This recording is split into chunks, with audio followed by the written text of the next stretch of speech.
चंदायन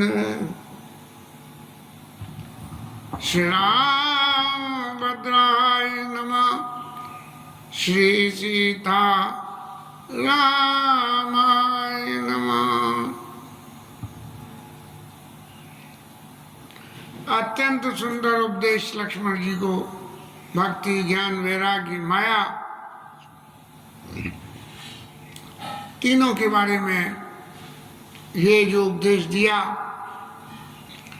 मूल उद्देश्य में लोगों के सामने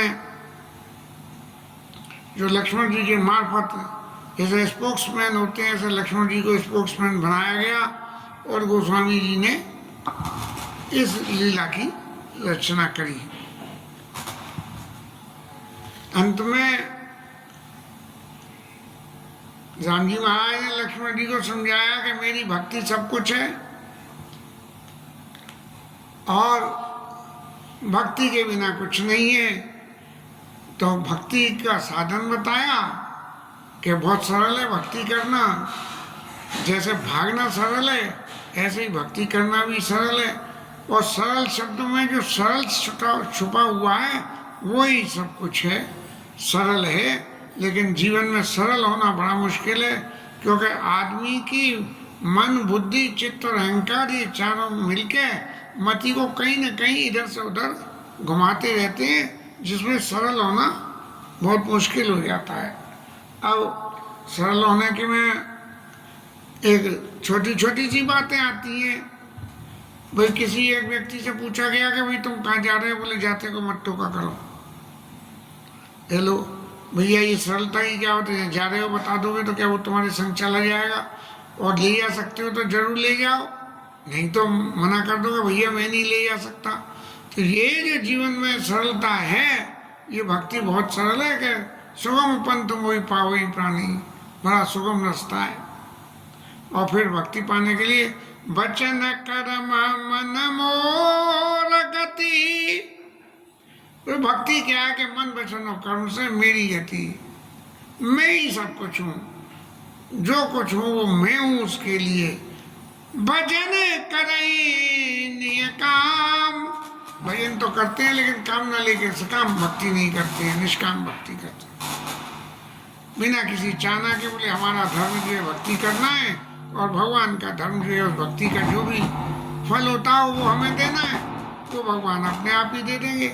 तो वचन कर्म मन मोर गति, भजन करई निय काम, तिनके हृदय कमल मोह सदा करहूं ईशान। मैं उनके हृदय कमल में, हृदय में हमेशा विश्राम करता हूँ। मैंने जो कहा कहू भगत ज्ञान विराग और माया, कहू तो भगत करो जे दया। ये जो है भक्ति आप जो दया करके देते हो उससे जो है प्रभु हृदय में जाके बस जाते हैं। लक्ष्मण जी ने अत्यंत सुख पाया सुन के, और इस तरह कोई न कोई नित्य लीला ठाकुर जी के वहाँ होती रही पंचवटी में, जिनका वर्णन ज्यादा नहीं किया गया। लेकिन जो भगवत चरित्र को आगे बढ़ाने वाली शूर्पणखा लीला थी उसको बढ़ाया गया और बताया गया कि रावण की बहन है और चूंकि वृत्ति राक्षसी है इसलिए ऋषि मुनियों को परेशान करना और उनको खा जाना इनके लिए बहुत आसानी बात थी। ऐसे ही ये पंचवटी में गई, राम जी महाराज के दर्शन करे, और भगवान का किया हुआ दर्शन कभी भी बेकार नहीं आता है, और कोई ना कोई जो है भगवान को का किया हुआ दर्शन अच्छा फल लेके आता है। तो अच्छे फल के में अब चूंकि वृत्ति राक्षसी थी तो अच्छे फल का अर्थ ये हुआ कि मैं राम जी का इतने सुंदर राजकुमार है, इनका मैं वर्ण कर लूँ, ये मेरे पति बन जाए।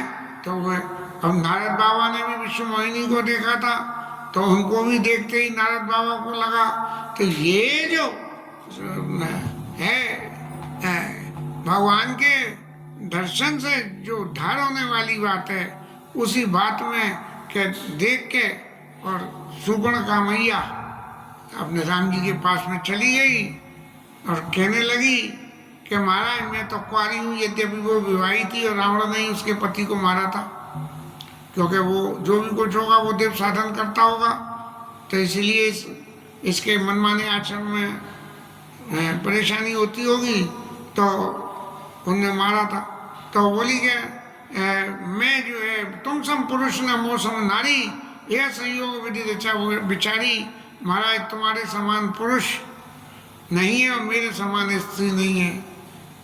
भौतिक जगत में अर्थ निकाले तो सुंदरता से, लेकिन यदि भावराज्य में या कहना चाहिए भक्ति पद पे या शास्त्रों के अनुसार, तो राम जी के बराबर कोई दूसरा पुरुष है ही नहीं। ये बात उसने सत्य कही। और मौसम नारी, नारी मेरे समान माने दुष्टता का प्रतीक, शूपन का प्रत्यक्ष दुष्टता का प्रतीक है। क्यों कि जो अपने पति को ही नहीं संभाल सके तो वो तो जो है दुष्टी कहलाएगा। तो मौसम नारी यह संयोग विधि रचा विचारी। और फिर झूठ कहने लगी कि ताते अब लगी रहे हो कुमारी, और मन माना कछु तुम्हें निहारी। मन तो बहुत माना, लेकिन फिर भी झूठ, यहाँ भी झूठ।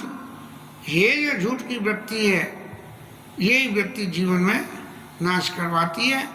राम जी के दर्शन करने के उपरांत भी सुपर्णखा का उद्धार नहीं हो पाया। यदि तुरंत ही जाके भगवान के चरणों की सेवा में लग जाती तो रावण का तो बेड़ करके उद्धार हो गया, सुपर्णखा का भगवान के दर्शन प्रीति लगा के उद्धार हो जाता। रावण का तो हो गया, लेकिन सुपर्णखा का क्या हुआ इसका पता तो रामचरितमानस से तो नहीं लगता है कि नहीं, और कवि ने किसी ने लिखा हो तो बात दूसरी है कि उनका क्या हुआ। और फिर उनसे ये कहा, आजकल जैसे बॉयफ्रेंड होते हैं ऐसे ही उनसे कहा कि महाराज शादी कर लो, विवाह कर लो। विवाह करने की बात पे राम जी ने कहा कि भाई मैं एक पत्नी व्रत वाला हूँ, सीता मैया मेरे साथ है, मेरी पत्नी है। लेकिन जब कोई व्यक्ति तुमसे झूठ बोलता है तो उसके सामने झूठ बोलने में भी कोई पाप या गलत बात नहीं होती है। तो राम जी महाराज ने कही कि अहि कुमार मोर लघु भ्राता, मेरा छोटा भाई कुंवारा है। जब तेने कही कि मैं कुंवारी हूँ तो वो भी कुंवारा, यद्यपि वो भी विवाहित थी, और हमारे भरत जी वे लक्ष्मण जी महाराज जो है उर्मिला के पति हैं ये, तो इसलिए राम जी महाराज ने कह दिया। अब कामातुर जो व्यक्ति होता है उसको तो काम में सिद्धि होनी चाहिए, चाहे उसके लिए उसे कुछ भी करना पड़े। तो लक्ष्मण जी के पास चली गई। लक्ष्मण जी ने उनसे कहा कि देवी देखो तुम राजपुत्री हो और मैं भगवान का दास हूँ, सुंदर सुन में उनकर दासा और पराधीन नहीं तोड़ सुपासा। मैं तो उनके पराधीन हूँ तो तुझे भी पराधीन होना पड़ेगा, लेकिन तेरा पराधीनता तेरे पे झिलेगी नहीं। यदि पराधीनता झिलती तो पहले पति से ही विच्छेदन क्यों होता। तो इसलिए पराधीन नहीं तोड़ सुपासा, तेरा पार नहीं झलेगी। फिर राम जी के पास गई, राम जी को कुछ ज्यादा कर रावण कहने लगी। सीता जी को लगा कि ये वन में जो कहा था कि राक्षस निश्चय निकल फिर वन माही वाली बात सामने आई, तो सीता जी को डरपोक देख के लक्ष्मण जी को राम जी ने करके इशारा करके भेजा कि देखो अब मैंने जैसे इशारा कर दिया है और लक्ष्मण जी के पास जाओ और मेरी आज्ञा को मान के, उन्होंने कहा है ना कि सुंदर सुन में उनकर दासा, हाँ, तो वो जो है मेरी बात को मान लेंगे। सो जाओ और उनसे फिर दोबारा जाके कहो। सुपर्णखा वहां गई, लक्ष्मण जी ने जो है नाक कान उनके काट दिए। नाक कान काट के मैंने गोस्वामी जी कहने लगे क्या देखे कर रावण कहा मनो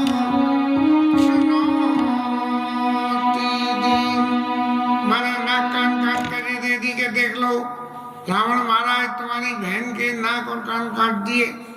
अब नाक तो सबसे बड़ी चीज होती है, नाक की तो सबरी हत्या की जड़ है। क्या मेरी तो नाक कट गई, नाक कट गई माने क्या मेरी इज्जत चली गई? तो बोले देख तेरी इज्जत चली गई, नाक काट दी। और कान काट दिए, क्या कान काटने का मतलब क्या हुआ? जो इधर उधर की उल्टी सीधी बातें सुनती थी वो भी अब इसकी बंद हो गई, तो इज्जत चली गई और कान से उल्टी सीधी बात बन गई। अब ये सुधर गई, लेकिन वो नहीं सुधरी। राम जी महाराज ने कहा कि देखो ये जो है चली गई, लेकिन अब राक्षसों की सेना आएगी और युद्ध होगा, तब वो जाके आप अब जो है जानकी जी को लेके किसी पर्वत की कंदरा में चले जाओ और जाके वहाँ जानकी जी की रक्षा करना। और जब तक ये राक्षसों का ये टोल आ रहा है हमसे मात खाने के लिए, मैं यहाँ उनके लिए इंतजार करूँगा। और वो खरदूषण और तीसरा तीन जो है इनके भाई होते थे, उनके पास गई, उनसे कहा और वो सेना लेके लड़ने मरने को आ गए। और प्रभु ने उन सबका उद्धार कर दिया। क्यों, कैसे उद्धार हुआ? इतने सारे राक्षसों का 14 सहस्त्र राक्षस थे उसकी सेना में, और उनको 14,000 को लेके और महाराज एक संग राम जी के ऊपर बाण डाले और राम जी ने सबका सफाया कर दिया। कैसे करा कि राम राम कई तनु तजई, बोले काहे राम, काहे राम। अब देवता की तो हवा खराब हो गई, बोले 14,000 ये जो है राक्षस और अकेले राम जी लड़ेंगे तो जी कैसे होगा? तब जो है भगवान ने मायानाथ उसको तो करो देखे परस्पर राम करे संग्राम रिपुदल लड़ मरे हो। सारे जो राक्षस एक दूसरे को कह जय राम है जय राम है, मार काट दिया। और इस तरह से खरदूषण तिरसा की सबकी लीला समाप्त करके और राम जी महाराज ने लक्ष्मण जी सीता जी को ले आए और पास में बैठ के अपने जो कुछ भी राम जी ने क्रिया की उसका वर्णन लक्ष्मण जी और सीता जी को समझाया। शूर्पणखा जाके रावण के पास में उसको उकसाने लगी। बड़ी अच्छी बात है कि कहने को तो ये राक्षस है, लेकिन नीति सम्मत बात कितनी जानते हैं।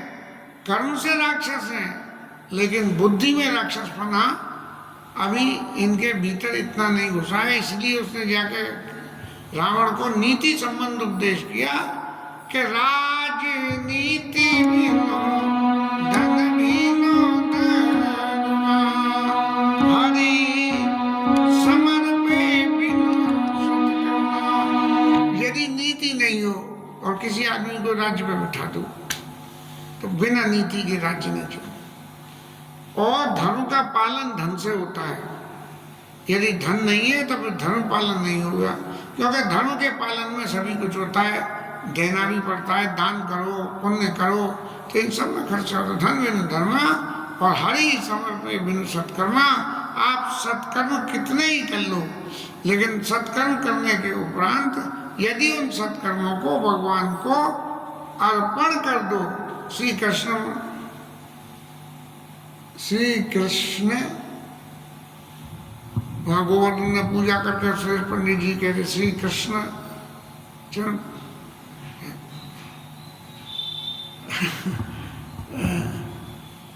भगवान के चरणों में जो है समर्पण करते हैं। वो दिवाली पूजन में भी था कि मंत्र बोल के नैति ममा, ये मेरा नहीं है प्रभु सब आपका है, जो कुछ आपको समर्पण कराए। तो इसलिए कोई भी भजन साधन कर्म सब भगवान को समर्पण भजन करने से शुरू करने से पहले ठाकुर जी के अपने को समर्पण करो और फिर उसके बाद में जो है जब समाप्त हो जाए तब जो है समर्पण करो।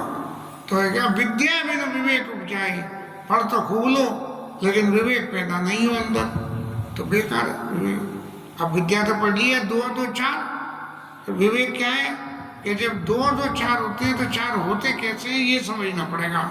कि इस तरह से रखे, 1 2 3 4, दो एक जगह रखो और उसके पास में 2 और रखो, फिर गिनो 1 2 3 4, तो वो जो है 4 होंगी। तो जब तक ये विवेक नहीं होगा तो 2 एकम 2, 2 दूनी 4, और कुछ दिन बाद भूल गए कि बोले 2 दूनी 6। तो विद्या बिनु विवेक उपजाए और बिन श्रम किए पढ़े और पाए। विवेक यदि विद्या से उत्पन्न नहीं हो और बिना श्रम किए हुए कोई पढ़ ले, नकल करके एग्जाम में पास हो जाए, बिन श्रम किए पढ़े और पाए, और संग ते जति कुमंत्र ते राजा, संग से कोई जति हो और उसका खोटा संग, व्यक्ति का संग हो जाए तो वो, और मंत्री यदि खोटा हो तो उनसे राजा। जैसे रावण के मंत्री थे, सब रावण को विनती करें, सुनाई सुनाई रावण से कहते थे, संग ते जति कुमंत्र ते राजा।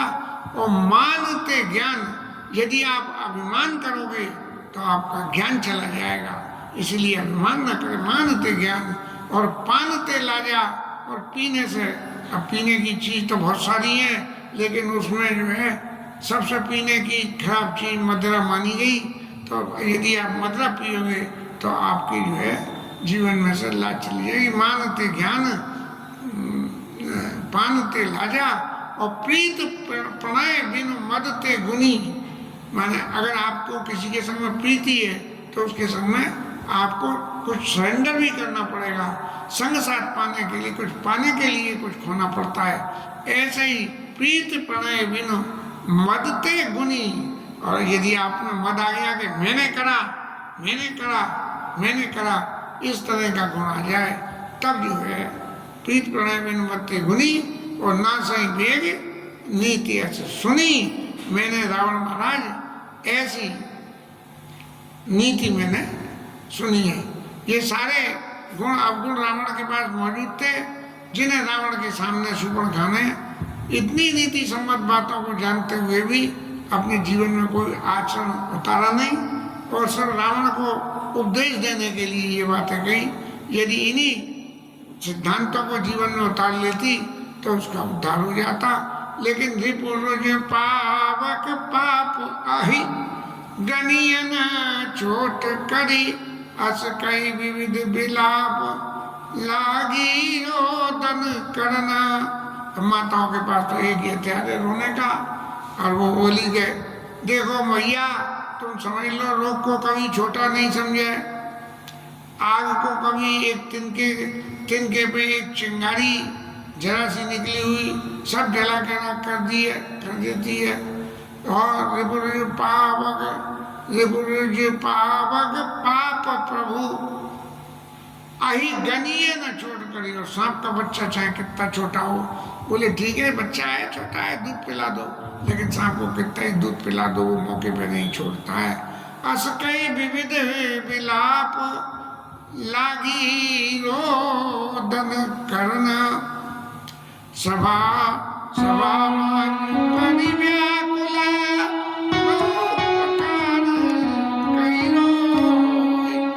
कोई जियत दस कंदरा मोर की असगति होय।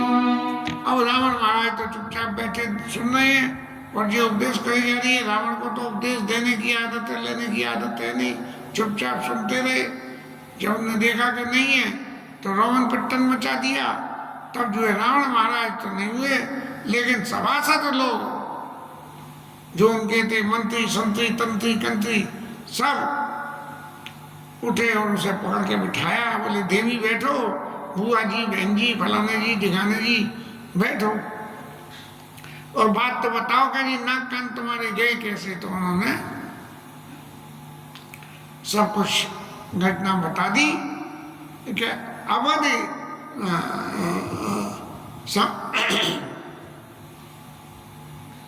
अवधि नृपति दशरथ के जाए,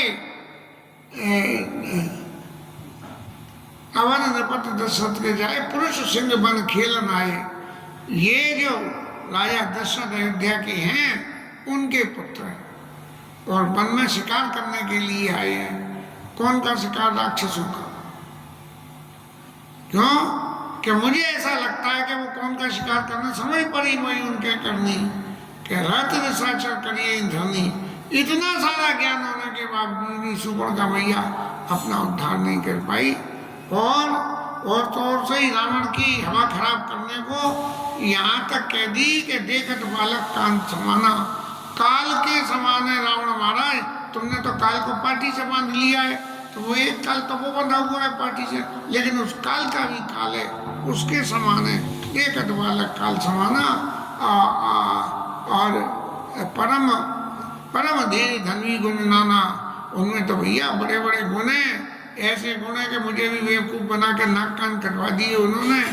और तो और सही जब रावण इतना करने पे भी नहीं उठा, तो जो राक्षसी वृत्तियों की सबसे बड़ी कमी होती, वो कमी होती है आसक्ति, वो भी स्त्रियों के प्रति। तब उसने कही कि जी ऐसे नहीं झग गया, अब इसके अंदर आसक्ति पैदा करो कि उनके संग में एक बड़ी सुंदर स्त्री है। जैसे ही स्त्री का नाम आया तो रावण महाराज सचेत हुए, और सचेत होते ही उनने और गुण लगा दिया कि रूप राशि विधि नार समारी, इतनी सुंदर कि रथ सतकोट तास बलहारी, करोड़ों रतियां उसके ऊपर नछावर कर दो, इतनी सुंदर स्त्री है। बस अब तो रावण महाराज के मुंह में पानी आ गया, और उन्होंने मेरे नाक कान काटे हैं। मैं खरदूषण के पास गई तो उनको सबको उनके धाम पहुंचा दिया, और रावण ने जब ये सुना कि खरदूषण महाराज चले गए,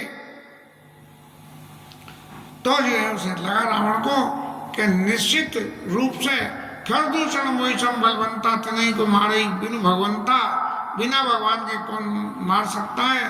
तो यदि ये कह रही है कि रहित निशाचर करिए धरनी, तो क्यों ना मैं भी उन रहित निशाचरों में शामिल होके हो ये भजन न तामस दया मन का मिशन मंत्र धड़ैया, तामसी शरीर से मेरे से भजन तो होगा नहीं, इसलिए मैं क्या करूं कि जाके और उनकी स्त्री का हरण करके ले आऊं, मेरी कामना पूरी हो जाएगी। राजा के पुत्र वो कह रही हैं और राजा के पुत्र हैं, तो मैं उन्हें जीत ही लूंगा, और साक्षात यदि भगवान है तो मेरा उद्धार हो जाएगा। इस तरह से करके रावण महाराज का तो चैत्र यहाँ रोक के गोस्वामी जी महाराज कह रहे हैं, लक्ष्मण कहीं पदई जवा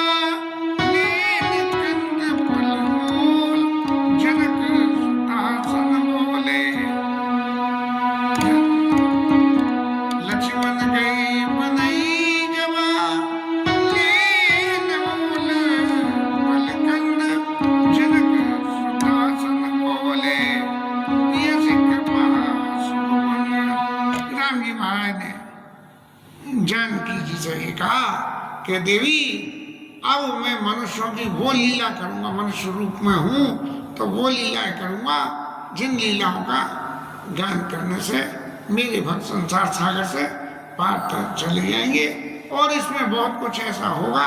इसलिए आपकी सुरक्षा की गारंटी के लिए